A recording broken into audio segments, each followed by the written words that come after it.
Lufta e parë botërore kishte mbaruar, dhe në vitet 20, Evropa u përfshi në histori zhvillimi dhe optimizmi.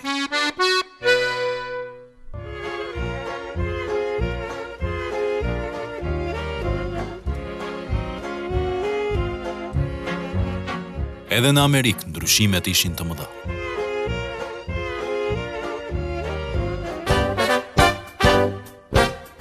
Ishte koha kur në Shtetet e Bashkuara kishte lindur një muzikë e re, Charlestoni.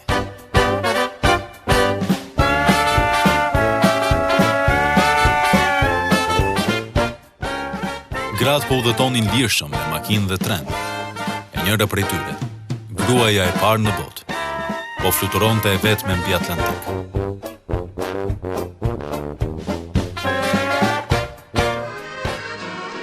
Ishte koha kur në Paris, femrat po bënin një revolucion nëpërmjet modës së Coco Chanel.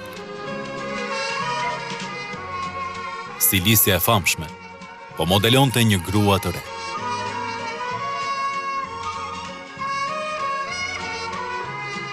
Me veshjen e saj, ajo po krijonte një grua të guximshme dhe që mund të jetonte e vetme.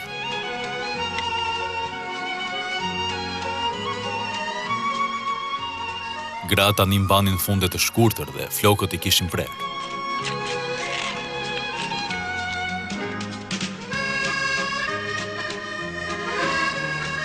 Ato pinin duhan dhe pije alkolike.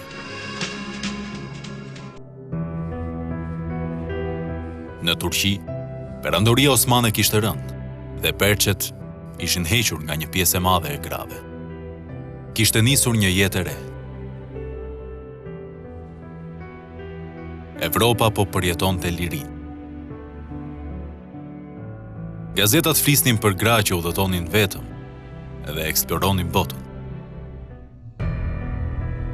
Në Shqipëri, kjo atmosferë donte edhe 10 vite të tjera të vinte. Jemi në Shqipëri në vitit 1920. Vendi kishte arritur më në fund të kishte kufit e tij. Qeverit ngriheshin dhe binin njëra pas tjetrës.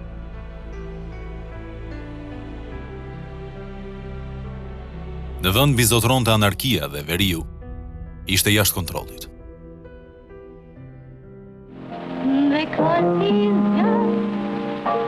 Në Amerikë, nga ana tjetër, gratë kishin nisur lëvizjen e neoliberalizmit amerikan. Një lëvizje e nisur nga 3 gra, njëra prej të cilave ishte gazetarja e famshme, atëherë tek të 30-tat, Rose Wilder Lane. Gazetarja amerikane Rose Lane vendos të vizitojë një vend as pak të njohur më parë për të, Shqipërinë.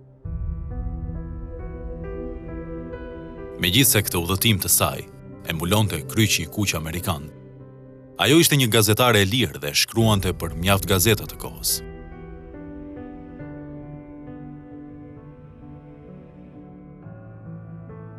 Eleni Laperi është një studiuese që së fundmi me botimin e saj, Rose Wilder Lane dhe shqiptarët, ka sjell një kërkim 7 vjeçar mbi figurën e gazetares që eksploroi dhe botoi për Shqipërinë.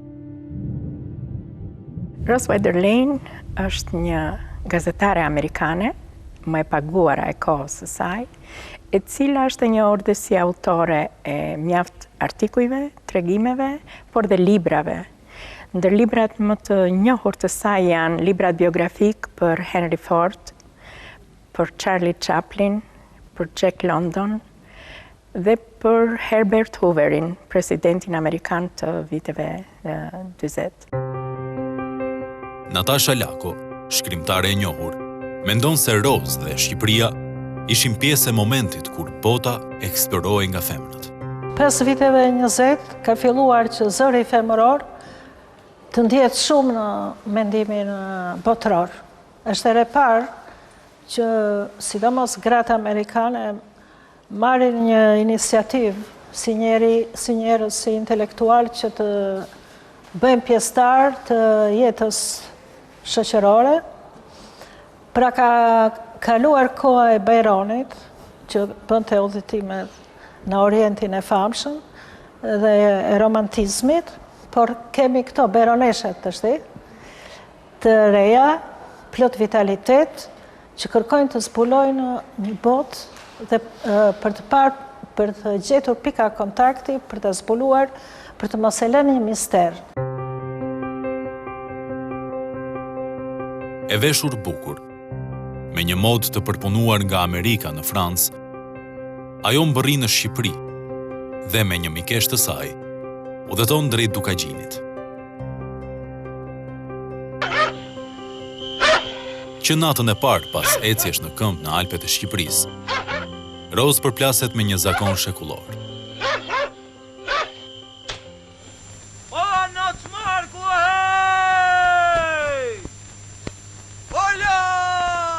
Ajo dëgjon se si merreshin vesh malësorët mes fiseve të tyre.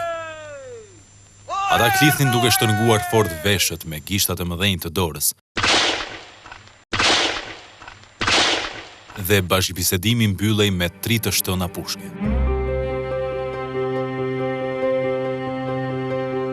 Lane, në shkrimet e saj e përshkruan këtë moment si një rrugë në mesjet, e ndoshta dhe më larg në kohë. Ardhja e saj në Shqipëri ishte rastësore. Një mikesh, e cila ishte e dërguar nga Kryqi i Kuq për hapjen e shkollave në Dukagjin, i tregon se më kot ishte nisur në Konstantinopol. Nëse nuk shesh Shqipërinë, ke humbur një rast në jetën tënde.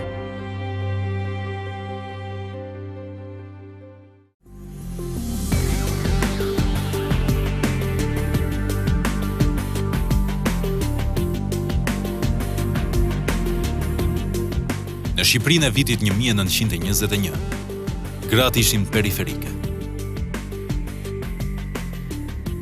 Burrat zinin pothuajse gjithë jetën politike në vend. Kjo gjë binte në kundërshtim me lëvizjen e Rose në vendin e saj.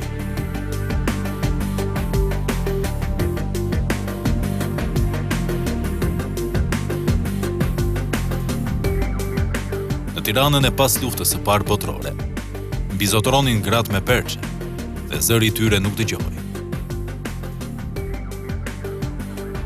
Burrat mbushnin kafenet dhe rrugët. Shqipëria po shkëputej me mundim nga zakonet e lindjes. Rose kishte të vështirë t'i zbulonte gratë shqiptare, ndaj përshtypjet e para, por dhe më të shumta të saj, i drejtohen burrave. Ajo nuk nguron të shkruaj në botimet e saj këtë përshkrim të hollësishëm të burrave në veri të vendit.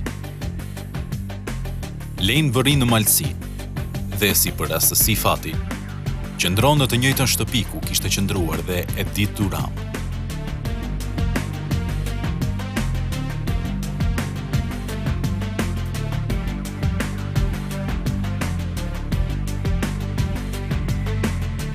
Ja çfarë i shkruan Lane nënës së saj për burrat shqiptar të veriut.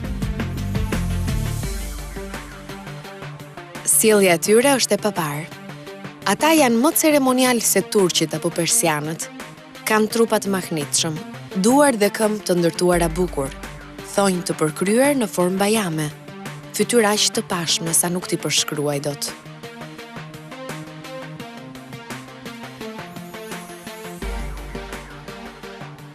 Këtë udhëtim plot pasion.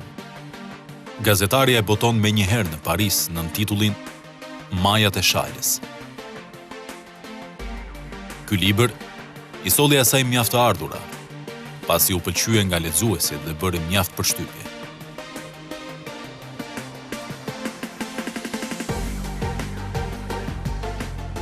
Nuk kaloi shumë, dhe Rose pati një ofertë menjëhershme nga shtëpia botuese, Harper Seven Brothers, në New York, për i botimin e tij. Por kjo shtëpi botuese kërkoi foto të reja për Shqipërinë.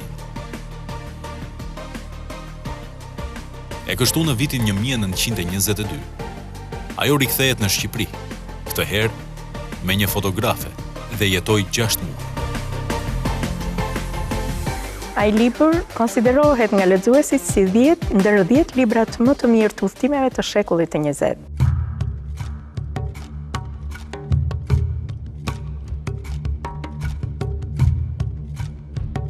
Në Shqipëri gjërat kishin lëvizur.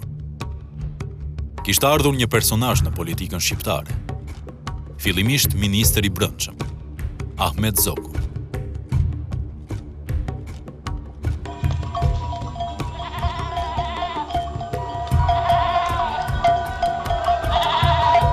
Në veri të Shqipërisë, vepronin disa ushtri, kështu që askush nuk mund të shkonte pa leje të posaçme.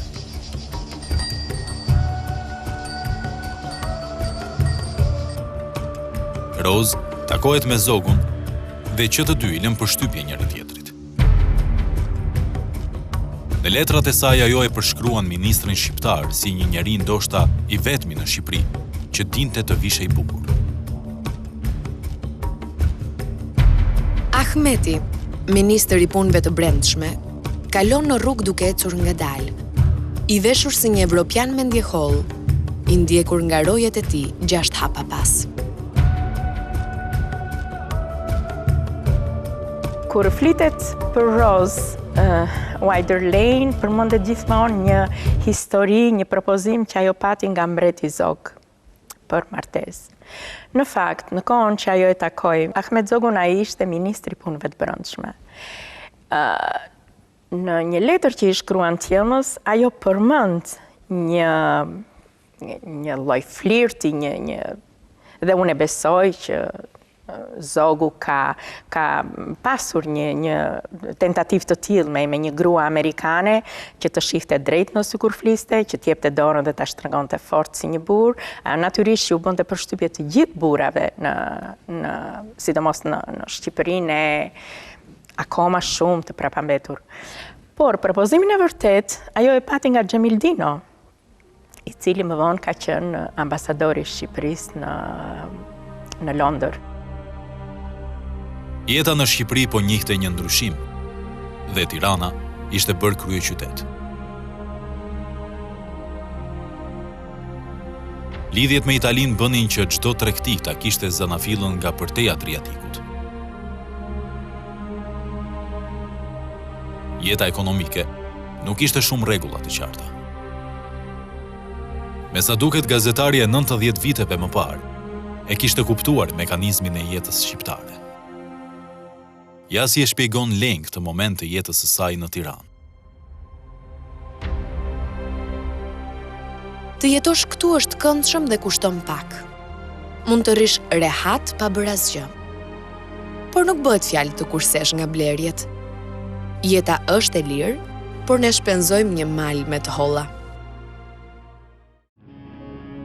Pas një udhëtimi në lindjen e mesme, ajo rikthehet 4 vite më vonë, pra në vitin 1926, dhe jeton edhe 18 muaj në Shqipëri, me dëshirën për të ndenjur përgjithmonë.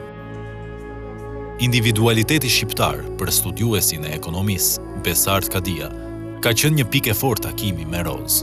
Në lëvizjet e saj në Europën lindore, kur erdhi, ndaloi edhe në Shqipëri, ku si është karakteri individual i shqiptarit e tjerë, i përkiste krejtësisht shumë mirë dhe filozofisë së saj liberale, themi që më pas e shkruajti 13 ditë më pas u kthye në Amerikë. Ja si e tregon ajo pamjen e parë që ju shfaq sapo zbret nga vapori në Durrës, së bashku me makinën e saj Ford.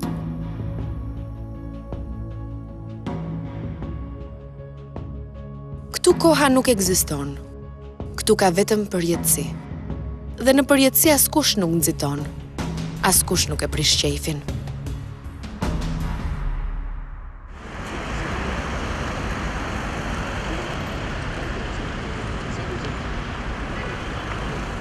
Lejn kërkon të ndërtoj një shtëpi në Tiranë dhe për të zgjedhur vendin, hipi në minaren e xhamisë.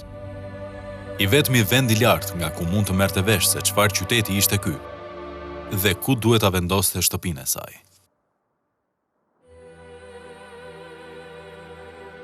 Në shënimet e gjetura në muzeun e Mansfieldit, një muze enkas për Rose Wider Lane, studiuesja Laperi gjen të shkruar habin e saj se si këta njerëz, pra shqiptarët, kishin një raport normal me vdekjen dhe qëndronin mjaft indiferent.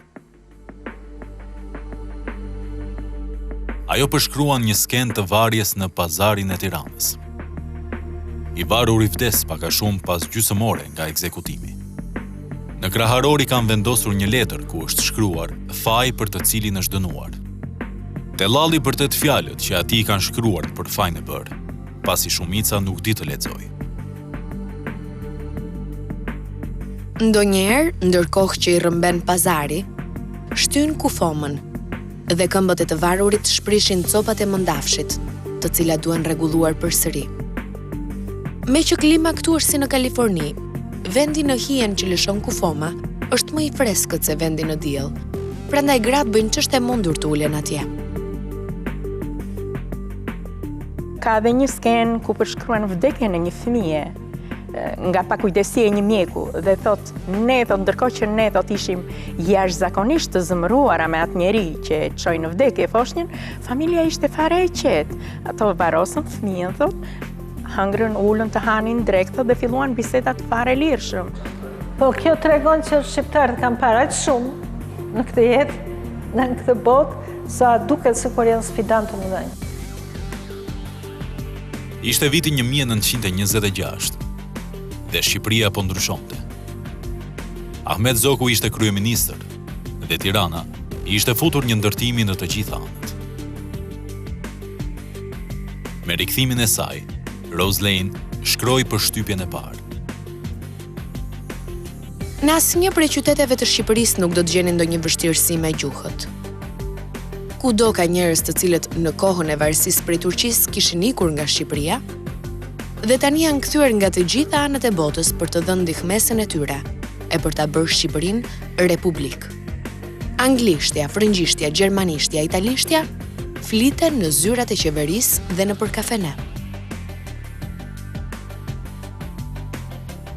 Drejtimi perëndimor i vendit po shtrihej gjithandej. Bulevardi qendror po ndërtohej sipas planeve të inxhinierëve austriak.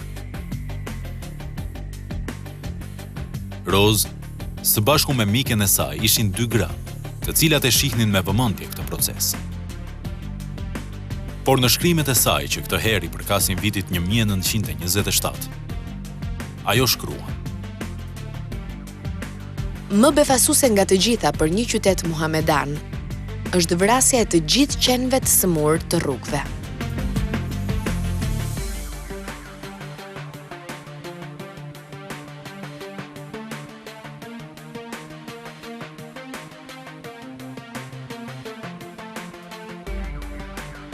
Elozhet që shqiptarët ju bënin politikanëve të tyre do të kishin një vend të veçantë në shënimet e udhëtimit të Rose Lane. Asaj bën përshtypje se si shqiptarët ju krijojnë këngë ministrave apo drejtuesve të qeverisë. Një prej tyre është edhe kënga që ajo dëgjoi t'ia këndonin Ahmet Zogut. Ahmet Bey bukuria. O Ahmet Bey. Ai vari 3 hajdut prej hanit të djegur të Shijakut. Ai bëri rrugën e gjerë nga Tirana në Durrës. Kjo këngë, Rozës i dukej kaq e çuditshme, saqë nuk mund ta krahasonte me asnjë të ngjashme në botë. Një shqiptar i të edukuar në Austri dhe Itali do t'i vinte turp nga kjo këngë. Ajo përmend në letrat që i shkruan miqve të saj konceptin që ajo gjeti në Shqipëri ku pushtetarët mendonin se shteti jam unë, sepse ishte ajo mendësia akoma e fisit, e klanit, i cili ishte para çdo gjëje për një njeri që kishte pushtet.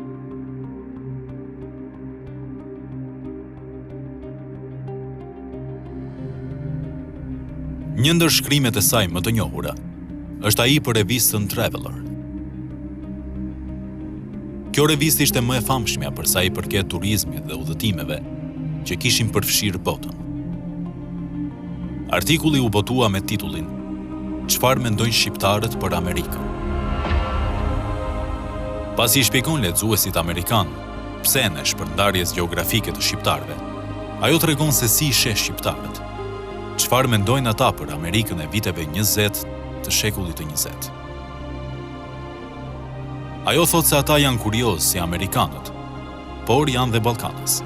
Më bërka për përshtypje se si një grua ka që përparuar, ka që avangardës të mendimit amerikan, gjen pika shumë të përbashkëta që e bashkojnë në thelb me këtë shoqëri që në pamje të parë, pse mos e themi, duket sikur është me prapambetura. Në botimin e saj të rëndësishëm të kohës, Rose do t'i përshkruante kështu shqiptarët e 90 viteve më parë.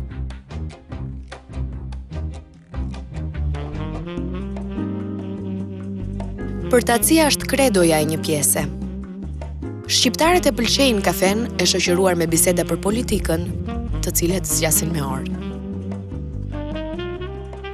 Vitet 20 shënuan kulmin e emigracionit të shqiptarëve drejt Amerikës. Ata e ka përcyen Evropën dhe preferuan që lidhjet i mbanin me këtë vend përtej oqeanit. Emigrantët nuk kaluan pa u vënë re nga Rose, dhe ajo nuk nguroi të botonte një përkufizim edhe për ta.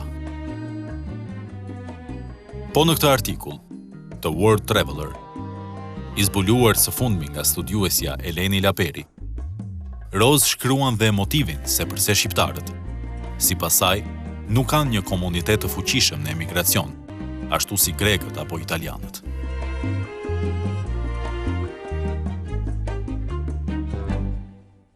Shqiptarët shkojnë me mira në Amerikë, edhe evropianët shkojnë gjithashtu me mira. Por shqiptarët ndryshe nga ata nuk krijojnë ndonjë Shqipëri të vogël. Ata eksplorojnë, s'lën gjë pa kontrolluar. Shumë prej tyre kthehen vetëm për të martuar me një grua që ju a ka gjetur familja.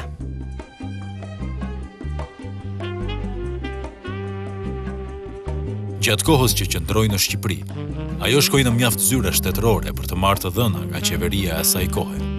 Por në shkrimin e saj shumëfaqësh në Traveler, ajo tregohet skeptike me informacionet shtetërore që i jepnin.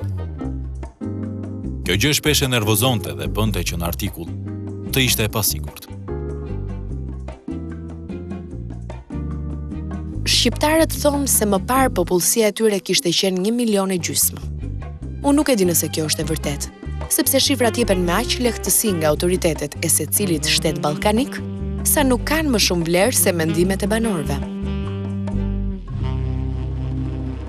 Rose vuri re edhe një gjë në marrëdhënien me shqiptarët. Vuri re që, sidomos intelektualët shqiptar, kur flisnin me të, duke dashur t'i tregonin se ata nuk ishin dakord me gjendjen e varfër të Shqipërisë, ata ja shanin Shqipërinë. Dhe vazhdimisht të kritikonin Shqipërinë. Dhe në një moment, kjo i ka thënë Konstantin Çekrezit, botuesit të gazetës Telegraf. I ka thënë, po mirë, ç'është Shqipëria? Shqipëria jeni ju shqiptarët.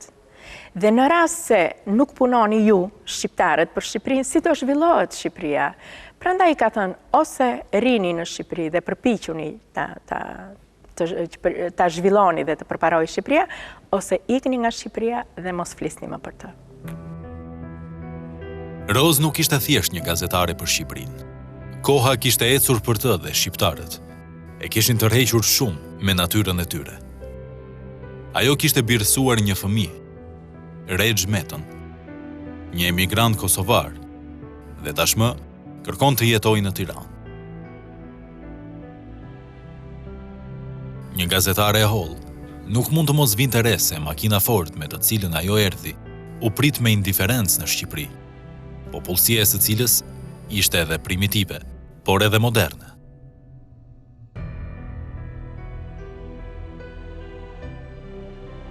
Para pak kohësh i rash mes për mes Italisë dhe Francës me një makinë Ford. Makina bëri buj kudo ku ndalesha sepse ishte modeli i fundit. Por në Shqipëri ajo kaloi pa u vënë re. Në Shqipëri ka 200 makina Ford, e 40 prej tyre janë tipi i fundit.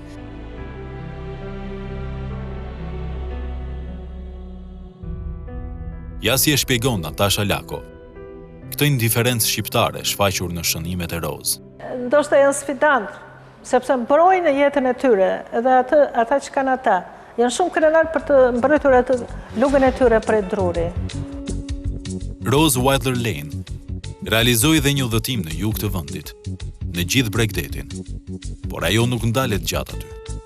E përmend, shkruan dhe boton, por u ndal shumë pak. Një qytet për të cilin ajo botoi disa rreshta në World Traveler ishte edhe Korça. Ja çfarë ju tregon ajo lexuesve të saj amerikan për Korçën. Rumania ka Bukureshtin, Parisin e vogël, ndërsa Shqipëria ka Korçën si Amerikën e vogël. Korça ka shtëpi amerikane me kangjëlla, lëndina, lule dhe tinguj pianosh në mbrëmje. Edhe fëmijët në rrugë flasin amerikançe e këndojnë këngë amerikane. Për nga madhësia, Korça është qyteti i tretë në Shqipëri, po për nga kultura është kryeqyteti i saj.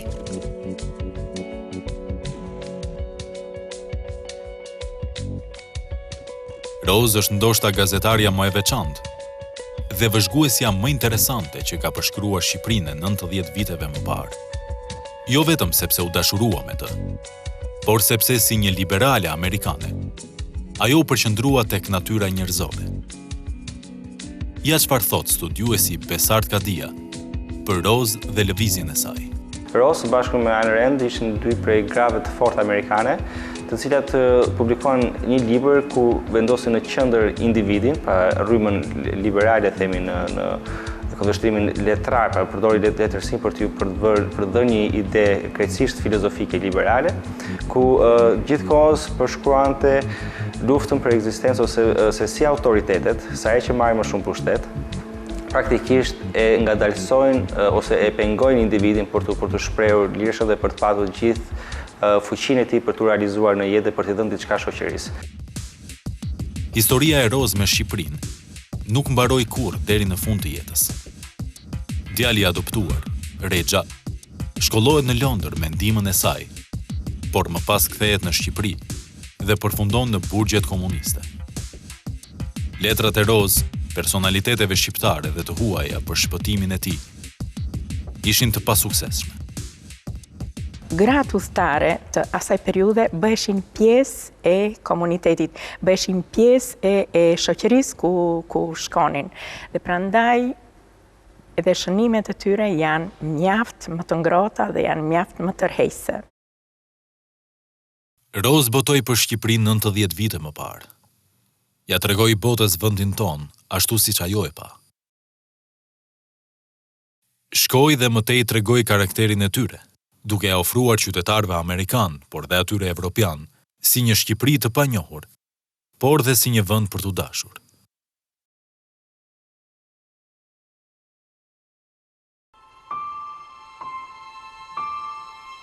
Shqipëria mori vetëm thërrimet prej ndihmave amerikane të rëna nga tryeza e shtruar pasurisht në Evropën e pasluftës.